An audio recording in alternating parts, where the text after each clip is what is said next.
Menjadi orang tua dari anak berkebutuhan khusus membuat kita terlalu sibuk untuk saling menyapa.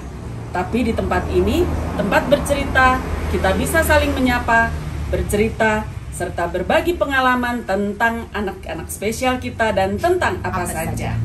Dan tentu saling menguatkan. Halo, jumpa lagi di tempat bercerita Mona dan Reini. Aduh, banyak suara itu ya, mobil sama motor nggak apa-apa. Kita sekarang jumpa lagi di tempat bercerita Mona dan Reini. Tentunya dengan episode yang sangat menarik. Tapi sebelum itu, saya habis terima WA nih. Apa isinya? Katanya kepingin jadi tamu di tempat bercerita. Ya. Tapi lokasinya jauh. Di mana kemarin? Di Kerawang apa Cikampek ya? Bekasi. Oh, Cikampek. Oh ya, Cikampek. Cikampek. Ya. Ya nanti mudah-mudahan suatu hari bisa kita yang kesana ya. Ya. Sekalian kita ketemu sama banyak teman-teman para orang tua di sana Yang bisa menjadi narasumber tentunya. Nah, siapa juga yang mau jadi tamu bisa WA kita di 0813 2035 0000 0013 Ya. 0813 2035 0013. Bisa juga DM di Instagram, tapi sebelumnya follow dulu ya. Ya. @tempat bercerita _ Mona Reini, atau tulis di komen di bawah. Jangan lupa juga subscribe. Itu ribut sekali mobilnya. Subscribe Dan nyalakan notifikasinya. Jadi ada notif ya kalau Kita akan tayang lagi. Nah, hari ini Mona mau kedatangan tamu, satu ibu dari Anak berkebutuhan khusus, nama anaknya Dias, ibunya namanya Elsa. Kebutuhan khususnya apa? ASD. ASD, Autism Spectrum Disorder. Kita tunggu sebentar lagi tamunya datang. Kembali ke tempat bercerita Mona Reini. Tamu yang tadi kita omongin udah dateng, Ibu Elsa. Apa kabar? Baik, Baik. selamat pagi semuanya. Selamat pagi, sehat Bu? Amin, alhamdulillah. Dias ya. gimana, sehat? Sehat. Kita akan ngobrol dengan Bu Elsa dengan segudang pengalamannya mendampingi anak tercinta Dias. Bu Elsa boleh cerita, Dias itu kenapa, mengapa, sebagai pengetahuan aja untuk pendengar yang bukan pendengar, pelihat dan pendengar. Dias itu kenapa, didiagnosa umur berapa, dan ya latar belakang Dias aja. Iya. Bapak Ibu sekalian, Dias adalah putra kami, anak kedua. Dan waktu berumur 2 tahun, dia belum bisa bicara. Kemudian kami bawa ke tempat center tumbuh kembang anak. Iya. Dan mereka tim di situ dari dokter anak, dokter syaraf, psikolog dan lain-lain. Mereka bekerja sama untuk mendiagnosa Dias, dan hasilnya itu menyandang mild autism. Jadi autism yang mild ya, jadi ya, okay. rata-rata ya sedang. Ya, sedang ya. Oke, itu di usia berapa, Bu Elsa? Di usia 2 tahun. Oh, 2 tahun. Kemudian kami memberikan terapi-terapi sejak usia 2 tahun. 2 tahun. Saran apa yang waktu itu, waktu di assessment pertama usia 2 tahun itu, apa yang disarankan oleh para ahli untuk Dias saat itu? Iya. Mereka mengusulkan beberapa terapi dan istilahnya pengobatan, dan itu yang terutama yang dia butuhkan adalah terapi bicara. Oke. Karena terapi bicara. Kita ngomongnya harus agak keras mungkin ya. Terapi bicara, terus occupation terapi, okupasi. kemudian, ada beberapa terapi yang harus di behavior juga, behavior juga, sensori juga, sensori integrasi ya. Rata-rata sama ya disuruhnya begitu. Ya, betul. Terus sesudah itu berapa lama dia melakukan terapi yang disarankan dan berapa lama evaluasi yang dilakukan? Iya, waktu itu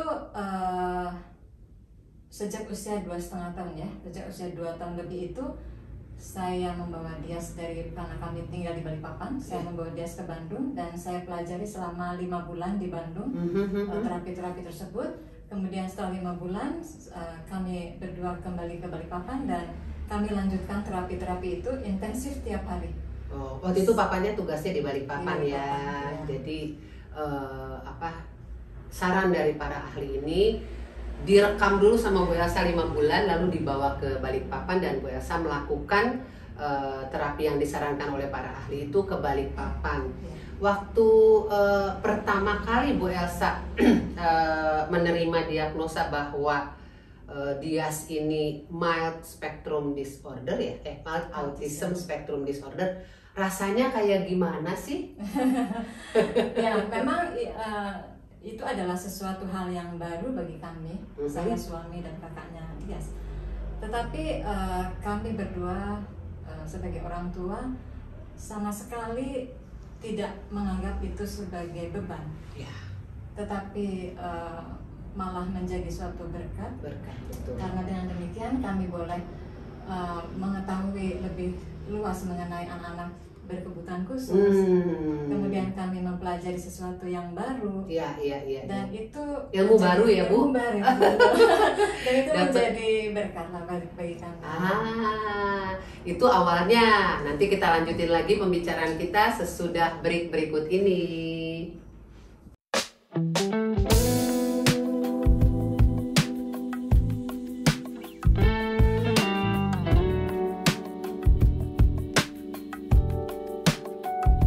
Kembali lagi ke tempat bercerita Mona dan Reni. Kami berharap pembicaraan kita ini bisa menjadi berkat buat orang tua di luar sana. Ketika di usia 2 tahun mungkin menerima diagnosa anaknya itu mild autism spectrum disorder. Saya ngomongnya beribet karena terlalu senang ketemu Bu Elsa. Terima kasih, saya juga senang. Yang sekarang kita pengen tanya, sekarang usia dia berapa tahun? Sekarang tahun ini mau menginjak 24 tahun. 24, seumur ya sama anakku. Abraham juga Juni ini 24. Oke, Bu Elsa ini kita tahu banyak sekali yang harus dilakukan karena harus mengikuti pekerjaan suaminya dari satu negara ke negara lain. Nah, yang saya ingin tanyakan adalah bisa disebutkan waktu itu negaranya apanya, Belanda ya? Apa sih? Ya, kami berpindah dari Balikpapan itu, kami ke Balikpapan, Kuala Lumpur 4 tahun, kemudian ke Australia 4 tahun. Australia 4 tahun. Ke Indonesia sempat 2 tahun, Iya. kemudian ke Belanda, dan kemarin terakhir ke Sabah. Sabah ya. Mengingat itu perjalanan nggak mudah ya, apalagi kita membawa anak individu kita yang berkebutuhan khusus. Gimana tuh ceritanya? Kok bisa ngikut gitu loh, bisa memahami dan bahkan bisa sekolah dan anak ini bisa diterima di sekolah-sekolah di sana. Boleh cerita nggak? Iya, memang yang terutama adalah kami mengikuti, artinya kami menggali bagaimana minat bakat ya. Jadi dalam perjalanan kami dari waktu ke waktu di luar negara itu ya yang terutama memang memberikan pembekalan kepada dia sampai artinya sekecil-kecilnya. Misalnya contoh mengenai social story. Social story itu perlu disampaikan kepada anak berkebutuhan khusus, kepada anak saya sebelum kami melakukan suatu rencana misalnya. Misalnya mau pindah ke Belanda nih ceritanya. Saya sebelumnya akan ceritakan dahulu kepada dia. Kita akan pergi ke sana, tinggal di sana dan sebagainya. Dan itu amat bermanfaat karena untuk dia sendiri tidak kaget ya. Iya. Itu mungkin diberikan social story itu dengan visual juga ya. Negara ini seperti ini, cuacanya seperti ini, orang-orangnya berkulit seperti ini, dan bahasanya. Saya pengen tanya nih, Sa, bahasanya gimana sih? Dia kan misalnya dari Kalimantan yang bahasa Indonesianya juga mungkin baku di sana, terus ke Sabah, ke ke Belanda, terus ke Malaysia. Itu gimana masalah bahasa? waktu umur 2 tahun itu belum bisa bicara, dia kan intensif terapi bicaranya. Intensif terapi bicara tiap hari, dan sekitar 1 tahun, sekitar umur 4, dia itu bisa bicara, tetapi sejak itu dengan bahasa Inggris. Oh, Dan itu masih di Kalimantan kan? Iya.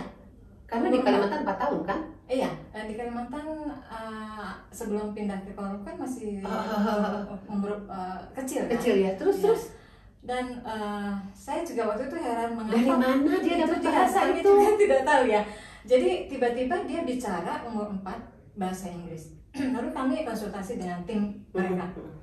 Mereka bilang tidak apa-apa mungkin Bu, karena menurut Dias itu pemahamannya bahasa pertama adalah bahasa Inggris. Oke. Jadi bahasa kedua bahasa ibu. Saya tetap memakai bahasa Indonesia ya. Jadi pemahaman dia yang pertama adalah bahasa Inggris. Yang penting bisa komunikasi Bu. Iya, Waktu iya, itu begitu. iya. Oh ya bisa dokter. Jadi ya akhirnya ya dengan bahasa Inggris, tetapi dia mengerti bahasa Indonesia. Mengerti bahasa Indonesia Ya. karena bahasa ibu ya. Bahasa ibu, tapi untuk mengucapkan, untuk menjawab kalau dia ditanya itu keluarnya bahasa Inggris. Ya ampun, lucu Jadi banget. dalam perjalanan waktu kami ke luar negara, Dias itu ikut di international school pagi. Oke. Dan siangnya sesudah sekolah kami terapi juga di tempat terapi. Oke, international school which is bahasa selalu Inggris ya. Iya. Oke. Nah, yang di Belanda gimana tuh, Sa? Di Belanda waktu itu dia sudah memasuki menginjak usia Teenager? lebih dari teenager, lebih dari 15 tahun. Dan kami ikutkan di sekolah center yang untuk berkebutuhan khusus yang usia dewasa. Oke. Nah, di situ bahasanya tetap dia bahasa Inggris.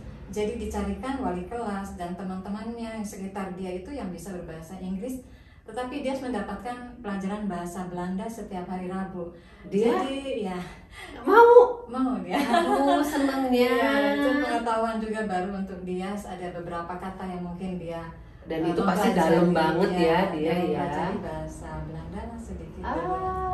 Yang saya bingung ketika pola pendidikan setiap negara sama atau berbeda tuh, Sa? Iya, Bu Mona, ternyata memang berbeda. Jadi waktu kami berpindah dari Balikpapan ke Kuala Lumpur itu pagi dia di International School dan siang itu di tempat terapi hingga pukul 4. Jadi di Malaysia waktu itu kami bekerja sama antara International School dengan tempat terapi ya sampai sore itu. Kemudian waktu kami tinggal di Australia itu sistem pembelajaran untuk anak-anak berkebutuhan khusus itu lebih terakomodir, artinya fasilitasnya lebih mumpuni ya, lebih bagus. baik. Jadi lebih baik di sana itu sekolah di Australia itu ada dalam satu sekolah itu ada departemen khusus untuk anak-anak berkebutuhan khusus. Wow. Jadi dia di situ. Jadi sambil perjalanan waktu digali minat bakatnya apa, dan disitulah kami makin diarahkan bahwa memang anak berkebutuhan khusus itu ada yang akademik dan non akademik. Jadi kita sebagai orang tua memang akan mengetahui di usia 15 itu sudah akan terlihat skillnya apa ya, dia akademik atau non akademik. Jadi kalau Dias itu ke arah non akademik. Ya, dan kalau non akademik anak berkebutuhan khusus itu digali minat bakatnya apa supaya kita tahu nanti pembekalan ke depannya seperti itu sesuai apa dengan hobi dia kan. Iya. Membicarakan soal non akademik, di sini sudah ada beberapa hasil karya, kita akan bicarakan setelah break sebentar ya.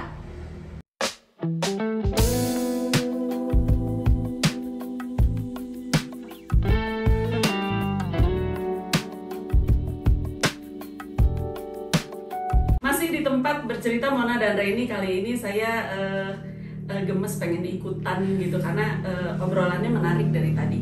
Kak Elsa ini saya sudah kenal cukup lama Ya. karena satu dan lain hal.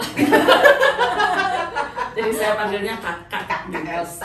Sebelum mengenai yang tadi Mona sampaikan tentang bagaimana cara Kak Elsa dengan Dias memasarkan hasil-hasil karya Dias, tapi ini luar biasa Kak. Aduh, anak saya mah nggak bisa gitu-gitu. Keren banget. Saya pengen tanya nih, ada sesuatu yang agak apa ya? Saya pengen tanya gitu. Begini Kak, di keluarga Dias ini kan Dias menjadi satu-satunya cucu laki-laki ya, yang saya tahu gitu. Pada saat dia terdiagnosa ASD, peran keluarga besar seperti apa?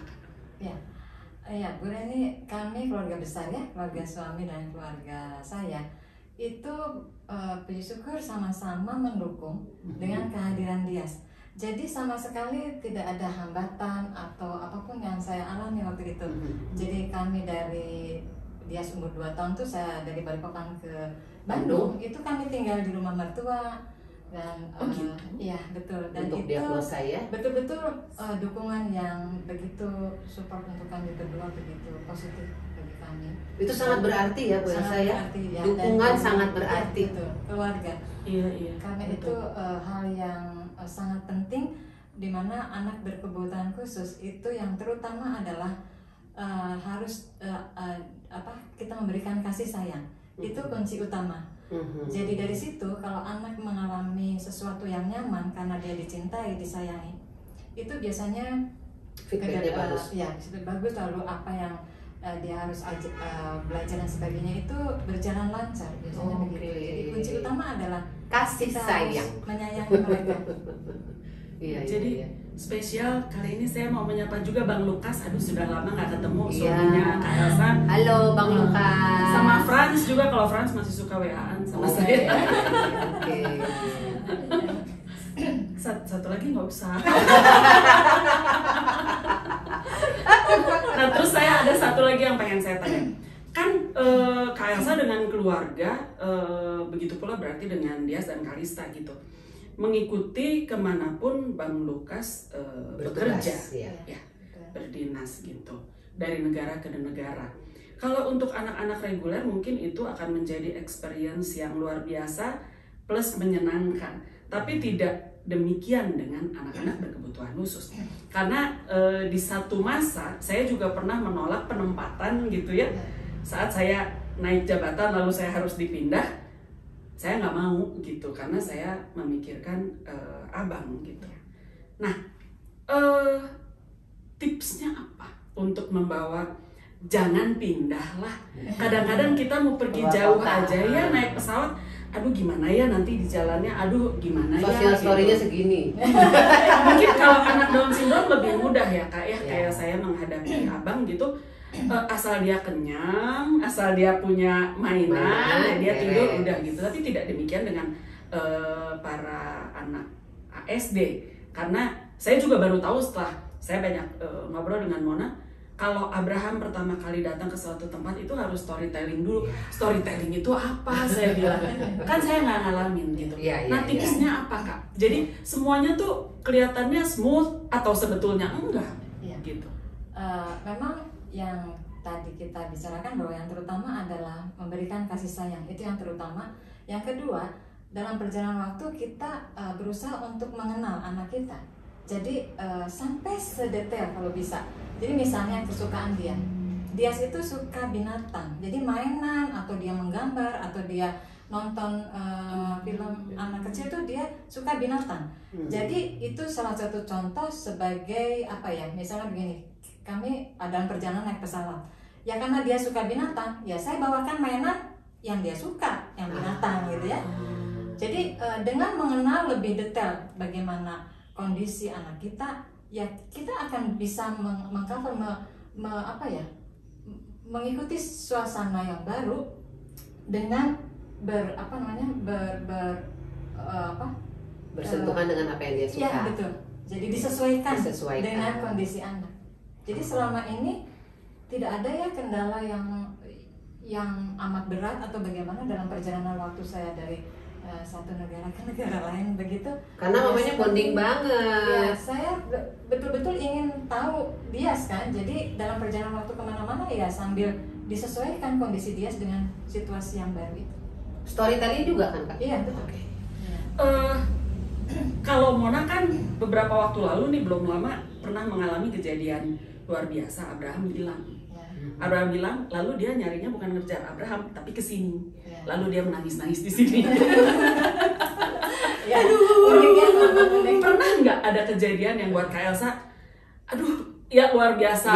Apa ya, pokoknya suatu yang luar biasa gitu terjadi. yang di once in a lifetime lah gitu. Yes, gitu. Both good and bad ya, Iya. maksud saya. Selama ini sih kami mengalami tidak ada yang heboh yang sampai saya panik gitu ya, enggak. Pernah 1 kali saja dia pergi dari rumah usia 3 tahun, jadi masih usia 3 tahun ya. Jadi pintu samping terbuka. Saya Di tidak mana? tahu, di Balikpapan, di dalam kompleks ya. Jadi ada security sebetulnya. Nah, dia itu rupanya dari pintu samping dia keluar. Saya pikir kemana ya? Oh ternyata tidak ada di rumah. Saya kontak security, tolong jaga, siapa tuh ada anak kecil di luar. Rupanya security yang lain membantu kami mencari. Umur 3 tahun, dia itu ditemukan di satu rumah yang sedang dibangun. Dia sedang asik bermain pasir. Rupanya dia ingin bermain pasir begitu. Hanya itu saja sih yang saya panik ya. Panik kemana dia? Berapa lama nyarinya waktu itu? Sekitar tidak lama sih, tapi memang saya panik ya. Iyalah, 15 menit aduh. begitu. Ini 2,5 jam. Oh, tiga. 3 jam, setengah jaman lah gitu. Tapi sejak itu saya jadi istilahnya wanti-wanti ya, jangan sampai hilang lagi Terulang, ya. iya. Jadi ya begitu. Kalau saya waktu itu bukan hilang, saya kehilangan abang di Bandara Changi di Singapura. Keasikan shopping mungkin ya. Iya. Jadi saya kesini, saya pikir abang dengan papanya pikir abang dengan saya. Saya ke toko ini, papanya begitu ketemu, hah, dia nggak ada abang, saya nggak ada abang. itu sempat deg-degan juga. Dan ketemunya dia di dalam toko lagi baca buku. Tapi di bawah jongkok, jadi kan kita itu aduh rasanya udah. Ya, memang ada kecenderungan anak spesial itu ingin tahu kan gitu. Nah, salah satu cara untuk anak supaya dapat cepat ditemukan begitu ya, itu ada kita pakai kalung, name card, ID jadi card, sesuatu identitas yang Betul. dimasukkan dalam satu kotak dan dikalungkan. selalu dikalungkan. Ada yang diberikan Gelang, dalam ya. bentuk gelang gitu ya. Betul. Dan itu bermanfaat seandainya Sangat. Ada yang menemukan. hilang, ada yang menemukan, ada nomor telepon dan sebagainya, dan kita bisa dihubungi. Ya. Itu salah satu cara. Betul, itu juga saya lakukan dan sampai hari ini Abraham tuh keluar rumah ya harus pakai kalung itu. Tapi hilang juga kan? Hilang juga. Cuma waktu itu saya nggak mikir gini, loh kan ada kalung, tenang aja. Tetap aja separuh nafas hilang tuh tetap aja ya buat saya. Betul. Aduh, rasanya. Jadi kadang suka jadi bercandaan kita gitu Kak, kalau misalnya dia cerita, aduh anak gue begini, ya untung anak aku mah Down syndrome. Karena masing-masing anak ada. Iya. Ada apa ya, situasi spesial khusus Iya, ya. betul, gitu. betul. Ada sesuatu Kejadiannya, aduh. Kalau saya boleh tanya Kak, saya sebetulnya nggak seneng sih dengan kata prestasi gitu ya. Apa sih prestasi? Maksudnya anak kita bisa berguling, bisa meraih sesuatu, itu juga kan sudah prestasi ya, kan, betul. gitu. Tapi yang menurut Kak Elsa prestasi Dias itu apa? Iya. Kami berdua, saya dan suami sejak kami punya anak sampai sekarang kami tidak mematok, artinya tidak punya standar target anak itu harus juara kelas 3 besar atau 5 besar, tidak. Sampai sekarang kami istilahnya memberikan untuk anak-anak agar anak-anak itu menikmati bahagia dalam hidupnya, dan itu lebih penting buat kami. Itu jadi apa ya, tidak ada target lah bahwa harus berprestasi ini dan itu, tidak. Dan kami memberikan sesuatu itu yang paling baik untuk anak, semoga, dan itu menjadi bekal lah ya, menjadi bekal. Iya. Kalau saya prestasi Abraham untuk saya yang benar-benar amazed ya, ketika dia bisa melawan. Jadi Kan mereka biasanya disuruh ini nurut. Ketika satu saat dia bisa bilang tidak dan melawan, itu prestasi banget. Kalau kakaknya yang melawan prestasi Oh nggak? tidak. Ya. Ingat hukum kelima nak. Alhamdulillah ya. Begitu, tapi ketika dia mau melawan, kita bilang Abraham makan ayam, tidak, mau yang B. Itu prestasi untuk saya loh, bener-bener deh. Karena Abraham kan nurut apa-apa, terpola nurut. Satu saat dia melawan tuh, itu untuk saya prestasi banget. Ya, Iya. ada saatnya Anak saya pernah ngelawan. betul. Harus ngelawan. Kalau ngelawan kan artinya dia di luar juga nanti bisa bisa untuk melawan yang dia tidak sukai. Waktu Dias itu mengalami masa pubertas ya. Itu di saat itu saya mengalami, oh rupanya dia ada sesuatu yang harus dia ekspresikan emosi begitu kan. Dan di situ saya tahu bahwa dia tidak ingin dianggap anak kecil gitu. Mama I'm baby. Oh berarti dia nggak mau dianggap anak kecil. Nah, prestasi. Iya betul. Tapi ya kita menghadapi dengan kesabaran ya, karena anak pasti mengalami masa transisi. Dan kuncinya cuma itu, sama tawakal, ikhlas, ridho. Dari lahir juga sabar. Sama-sama lah ya kita. Iya. Karena kesabaran. Iya. Kita istirahat sejenak. Kita akan kembali lagi tetap di tempat bercerita Mona dan Reni.